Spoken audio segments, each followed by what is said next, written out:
Assalamualaikum warahmatullahi wabarakatuh. Bismillahirrahmanirrahim. Alhamdulillahi rabbil alamin. Wa bihi nasta'in ala umuri dunya wa din, wa salatu wassalamu ala ashrafi anbiya wal mursalin wa ala alihi wa sahbihi wa man sara ala nahjihi bi ihsanin ila yaumidin, wa ba'd. Allahumma salli wa sallim wa barik wa an'im ala nabiyyina Muhammadin wa ala alihi wa sahbihi ajma'in. Allahumma inna nas'aluka ilman nafi'a wa na'udzubika min ilmin la yanfa'.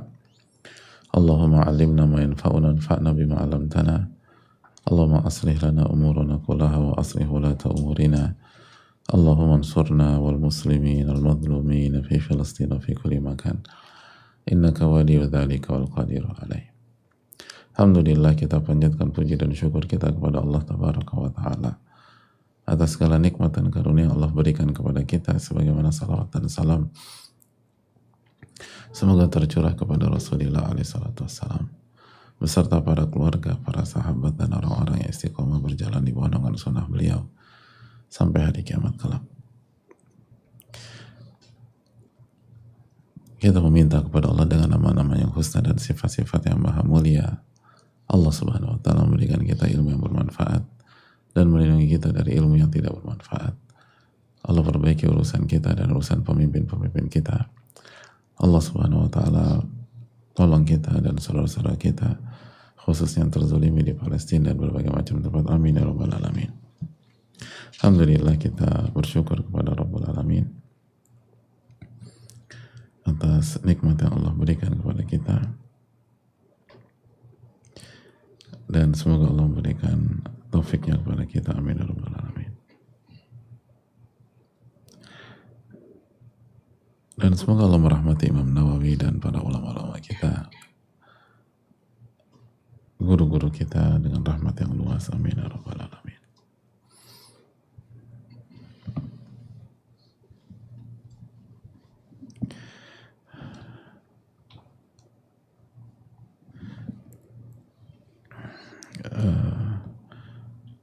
Assalamualaikum warahmatullahi wabarakatuh, Pak Ustadz. Waalaikumsalam warahmatullahi wabarakatuh. Saya seorang ibu dari anak spesial dengan penyakit langka. Pak Ustadz, apakah ada doa dan amalan untuk meminta kesembuhan untuk anak saya yang akan saya bacakan setiap hari tanpa lelah? Jazakallah khairan. Alhamdulillah di'afani ma'abtalaha bi'ufadulani ala kathiri min khalatafdila. Yang pertama, tentang doa dan amalan untuk meminta kesembuhan untuk anak saya.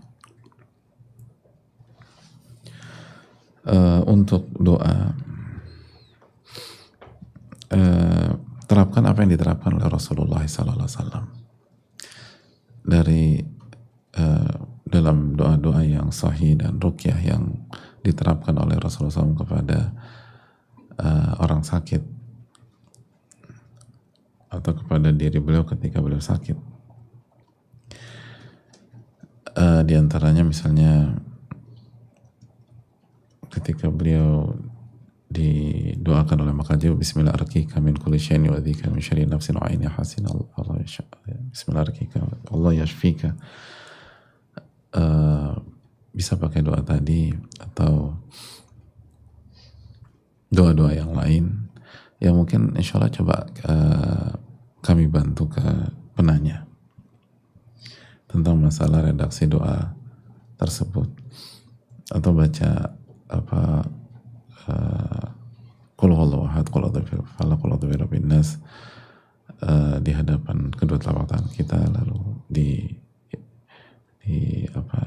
ditiup dengan sedikit liur lalu dibalurkan, dan beberapa doa yang bisa dibaca. Intinya insya Allah kita coba bantu memberitahukan doa-doa yang bisa dilakukan oleh sang ibu kepada anaknya yang punya special case dan penyakit langka. Dan semoga Allah SWT memberikan kesembuhan kepada anak beliau dan atau diberikan yang terbaik. Amin ya rabbal alamin. Yang berikutnya tentang masalah amalan yang harus kita lakukan setiap saat tanpa kena lelah adalah memperkuat iman dan tauhid kita kepada Allah. Memperkuat iman dan tauhid kita kepada Allah. Bahwa kita ini hamba, nggak punya kekuasaan sama sekali, nggak punya kemampuan untuk menyembuhkan. Kita hanya bisa berikhtiar, berusaha berobat atau mengobati, tapi keputusan, ketetapan di tangan Allah Tabaraka wa Ta'ala. Dan tugas kita adalah beribadah kepada Allah dan tidak melakukan hal yang haram. Tidak melakukan hal yang haram. Tadawu wala tadawu bil haram. Berobatlah dan jangan menggunakan cara yang haram. Lalu yang berikutnya, kecuali ada 1-2 kasus yang perlu diperinci nanti. Yang berikutnya, yang harus dilakukan setiap hari tanpa kenal lelah, berharap kepada Allah. Jangan lupa berharap kepada Rabbul Alamin. Harapan itu nggak boleh hilang. Dan baik sangka kepada Allah. Jadi harus berharap dan baik sangka kepada Allah. Bahkan sampai apabila penyakit ini tidak Allah sembuhkan, baik sangka kepada Allah. Allah inginkan yang terbaik. Allah inginkan kedudukan yang tinggi buat anak kita di akhirat kelak. Allah menginginkan anak kita berada di surga yang sangat tinggi dengan segala fasilitas yang luar biasa. Tapi ini jalan yang harus ditempuh. Jadi kalaupun Allah tidak sembuhkan, kita harus baik sangka dan bertawakal kepada Allah. Apalagi belum ada vonis pasti nggak akan sembuh. Nggak ada alasan untuk nggak berharap dan tidak berbaik sangka. Dan Allah berfirman, Ana inda dhanni abdi bi, aku ini tergantung prasangka hambaku terhadap diriku. In khairan fa khairun wa in syarran fa syarr. Kalau baik maka baik, kalau buruk maka buruk. Jadi harus baik sangka kepada Allah Subhanahu wa taala bahwa Allah akan sembuhkan atau berikan yang terbaik. Jangan lupa baik sangka dan jangan lupa berharap. Harapan itu penting apalagi dalam kasus-kasus penyakit maraton yang bukan 1-2 hari, bukan 1-2 pekan, apalagi 1-2 bulan. Tawakal itu harus terus terjaga. Berharap itu harus terus terjaga. Lalu yang berikutnya, tawakal Allah. Wa man yatawakkal 'ala Allah fa huwa hasbuh. Innallaha balighu amri. Allah Subhanahu wa taala berfirman di dalam surat At-Talaq bahwa barang siapa yang bertawakal kepada Allah Subhanahu wa taala, Allah akan cukupi. Dan Allah akan mewujudkan ketetapannya dan mewujudkan ketetapannya.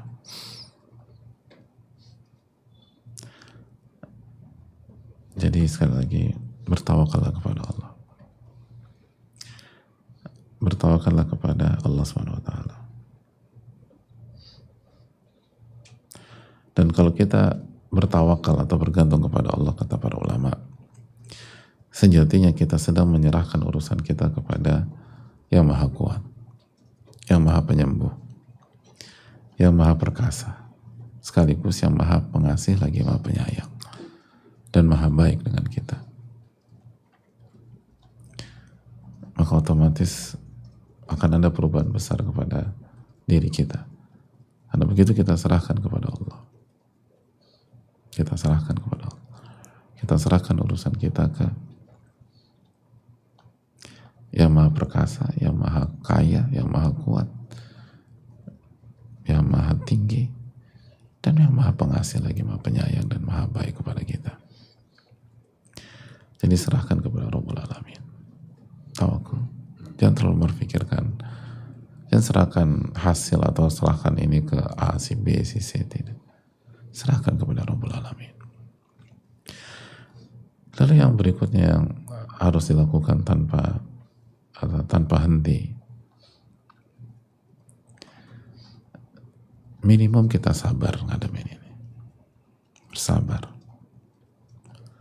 Kita harus menahan gejolak, menahan ego, menahan kesedihan yang membuat kita tidak bisa berpikir jernih, menahan rasa khawatir sebagai seorang ibu yang membuat kita nggak bisa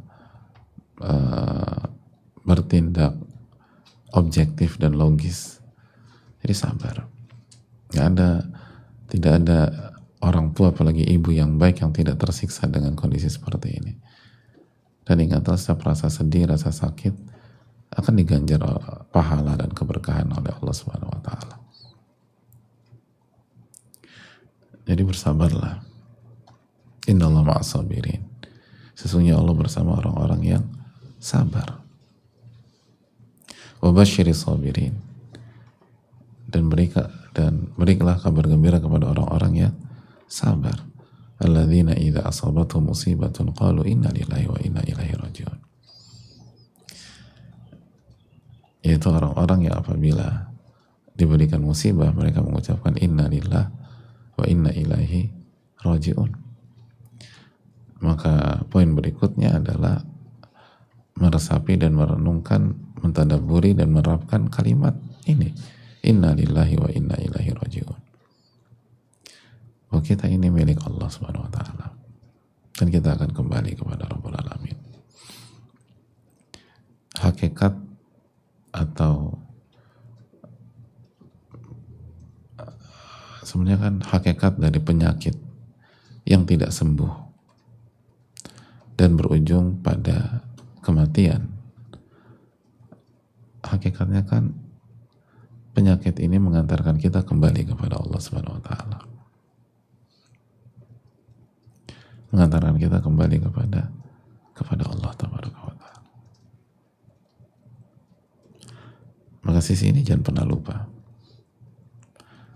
Dan siapa Allah? Lagi-lagi Allah Ar-Rahman Ar-Rahim, Allah yang maha pengasih lagi maha penyayang, Allah yang paling baik dan maha baik kepada kita. Nggak ada yang lebih baik kepada kita dibanding Allah Tabaraka wa ta'ala. Jadi ingatlah, dan memang anak ini bukan milik kita. Kita diberikan amanat untuk mengurus dia, merawat dia, menjaga dia. Sampai kapan? Sampai waktu yang Allah tetapkan. Bisa berupa ajal dia atau bisa berupa ajal kita.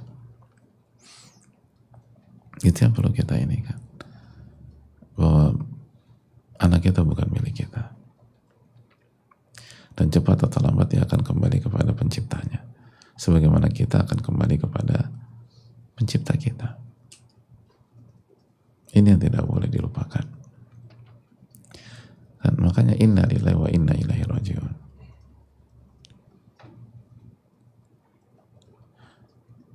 Sesungguhnya kami ini milik Allah dan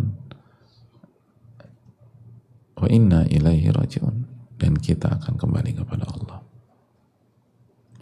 Kita akan kembali kepada Allah. Artinya kalaupun ada perpisahan, dan pasti ada perpisahan, kita yang ditinggalkan atau dia yang meninggalkan kita, misalnya dia meninggalkan kita atau anak kita meninggalkan kita dan kita yang ditinggalkan, itu sama-sama akan kembali kepada Allah. Dan apabila kedua belah pihak adalah orang yang beriman, bertauhid, dan tidak melakukan kesyirikan, dan berusaha menjadi orang yang soleh dan bertakwa, maka mereka akan kembali bertemu dan bersua di surga kelak insyaallah ta'ala. Maka ini adalah perpisahan untuk bersatu, perpisahan untuk berjumpa, dan perpisahan untuk bersua, dan bukan perpisahan selama-lamanya. Semoga Allah memberikan taufik kepada kita, amin. Dan semoga yang bertanya diberikan taufik untuk bisa menjalankan itu semua. Dan terakhir juga perlu diingat bahwa tadi ikhtisaban, setiap perjuangan orang tua dalam mendampingi anak dengan kondisi seperti ini, setiap rasa capek, rasa letih, rasa lelah, setiap waktu yang dikeluarkan dan dihabiskan setiap harta yang digunakan, setiap energi yang dicurahkan, setiap rasa sedih yang melanda dan sakit yang mengoyak, semuanya jika dilakukan dengan kesabaran dan keikhlasan akan berbuah pahala dan keberkahan, akan berbuah pengguguran dosa dan kesalahan. Jadi jangan lupa ihtisab. Jangan lupa berharap mendapatkan pahala dari Allah, mendapatkan keberkahan dari Allah, dan pengguguran dosa dari Allah Tabaraka wa Ta'ala. Allah Ta'ala misalnya.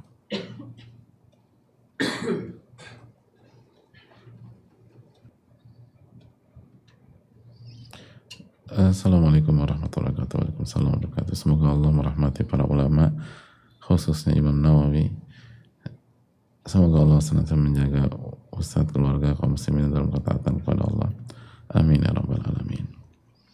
Izin bertanya Ustadz, saya istri dengan 3 anak, yang 2 anak SD dan 1 anak masih 2 tahun. Suami bekerja namun pendapatannya masih kurang untuk memenuhi kebutuhan bulanan. Anak-anak disekolahkan di SD yang jauh dari rumah, yang mana biaya sekolahnya tidak gratis seperti SD negeri, dan bensin antar jemput juga besar. Makanan di rumah terbiasa harus ada protein hewani. Bila hanya tempe saja, itu dikatakan tidak ada lauk.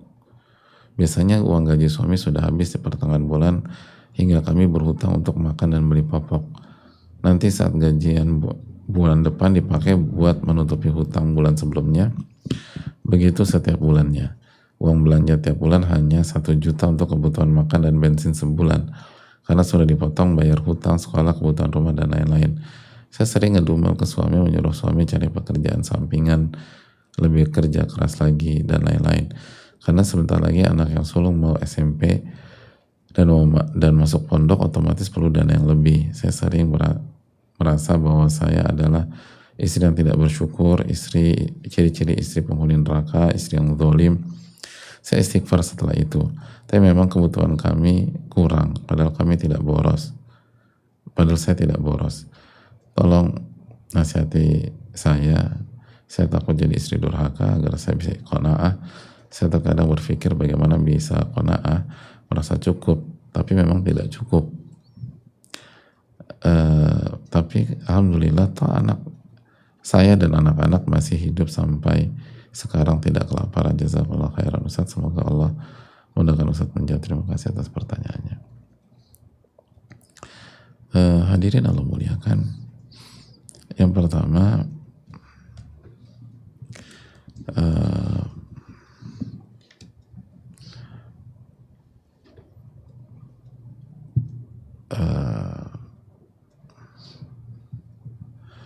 Allah berfirman tentang masalah nafkah itu kan, liyunfik dzu sa'atin min sa'atih. Surat At-Talaq ayat 7. Hendaknya yang punya kelapangan harta, keluasan harta, memberikan nafkah sesuai dengan kemampuannya. Wa man qudira 'alaihi rizquhu falyunfik mimma atahullah. Barang siapa yang rizkinya disempitkan, maka hendaknya dia berinfak atau memberikan nafkah sesuai dengan kemampuannya. Jadi yang pertama harus disesuaikan gitu loh, pengeluaran harus di-adjust. Jadi kalau memang rizkinya, atau kalau kalau kita runut dari awal deh ya, biar nggak, semoga lebih memudahkan. Yang pertama, jangan lupa isti'anah dan berdoa kepada Allah, minta rizki yang halal. Dan Nabi SAW ajarkan itu setiap pagi. Allahumma inni as'aluka ilman nafi'an wa rizqan thayyiban wa amalan mutaqabbala. Jadi jangan pernah lupa berdoa kepada Allah dan meminta rizki kepada Allah Subhanahu wa ta'ala. Allah Ar-Razzaq. Terus yang kedua, berjuang secara maksimal sesuai dengan kondisi masing-masing. Jadi bertakwa kepada Allah dan berjuang dengan maksimal.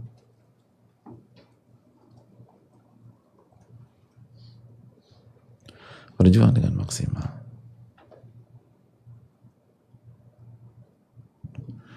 Itu poin. Lalu ketika kita udah bertawakal, berdoa kepada Allah, lalu berjuang maksimal,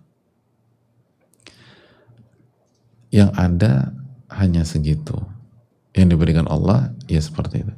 Maka lakukanlah penyesuaian pengeluaran.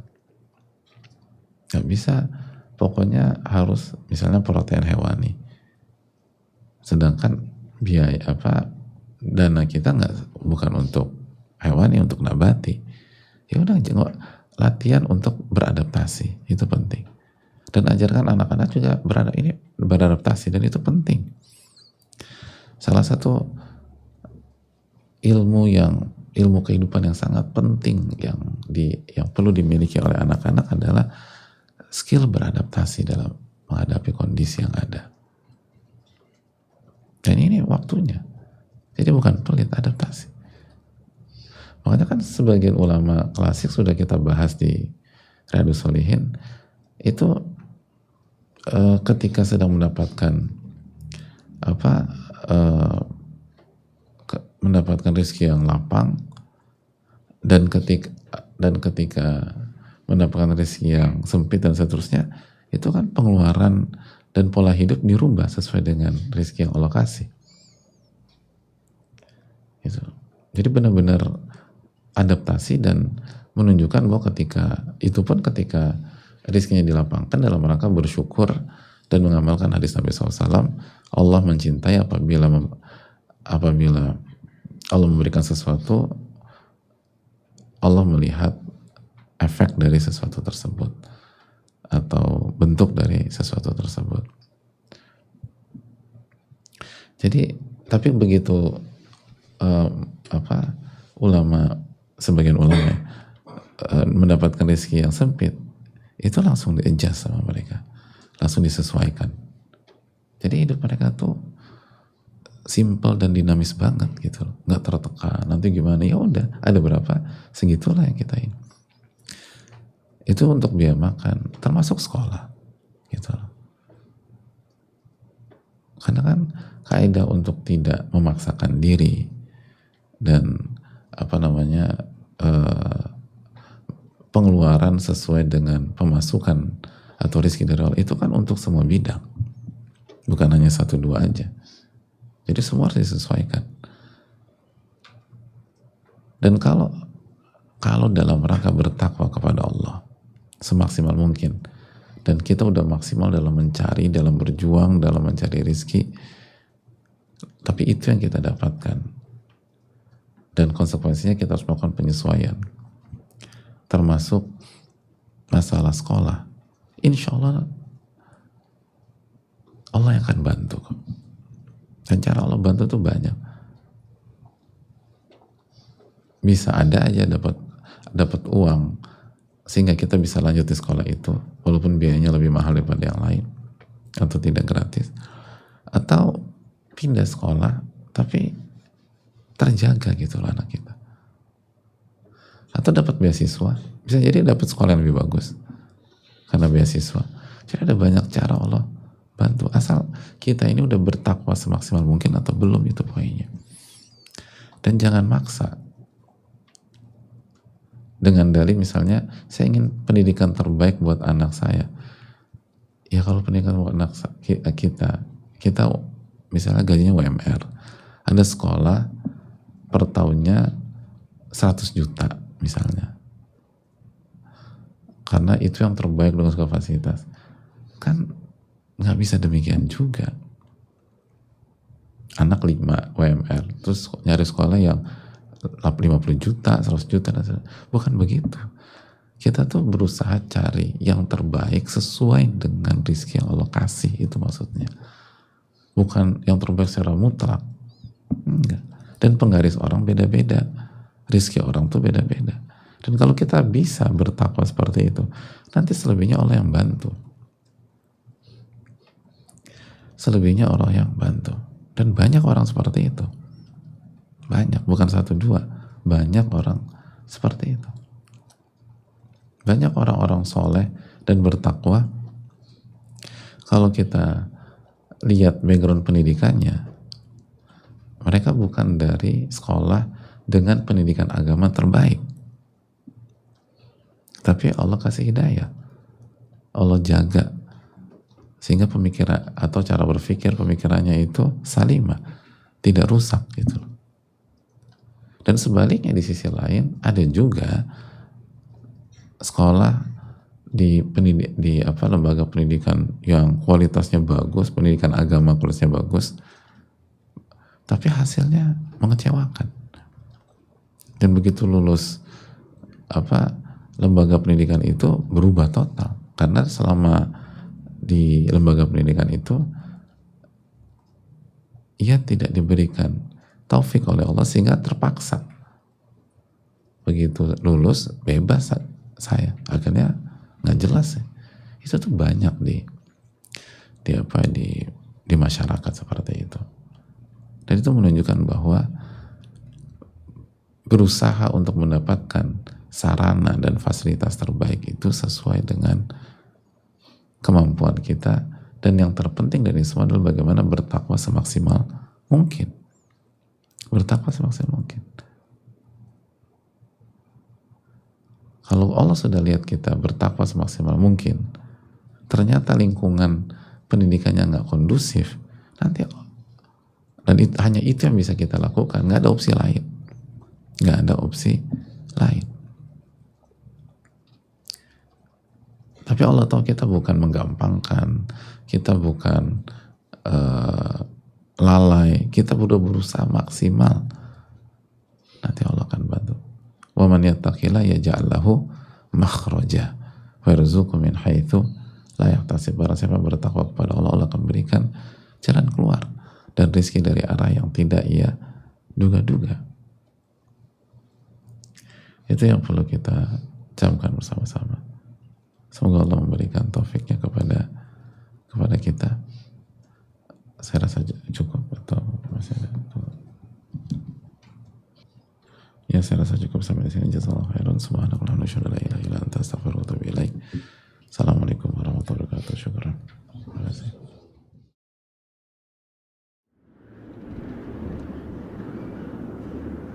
Setiap hari selalu ada saudara kita yang melepas orang terdekatnya berpulang. Ditatapnya jenazah itu dengan air mata kasih sayang. Sesekali pikiran dan rasa bercampur aduk. Berikhtiar meredam duka, membalutnya dengan sabar. Berilah perhatian untuk mereka sesuai kemampuan kita. Sesederhana mendoakan, menyediakan makan, hingga membantu pengurusan jenazah keluarga mereka. Setiap perhatian yang kita berikan kepada keluarga duka, jika diniatkan karena Allah Ta'ala, insya Allah tercatat sebagai amal soleh. Atau ikut ambil bagian dalam program pengurusan jenazah saudara-saudara muslim lainnya, terutama yang memiliki kendala finansial dalam pengurusan jenazah. Layanan Muhajir Project Janaiz meliputi penjemputan dan pengantaran jenazah, penyediaan perlengkapan pengurusan jenazah, pemandian dan pengafanan jenazah, koordinasi sholat jenazah, penguburan jenazah. Semoga amal ini akan menjadi bekal sekaligus teman sejati kita kelak saat tak ada lagi yang menemani. Salurkan infak terbaik kita melalui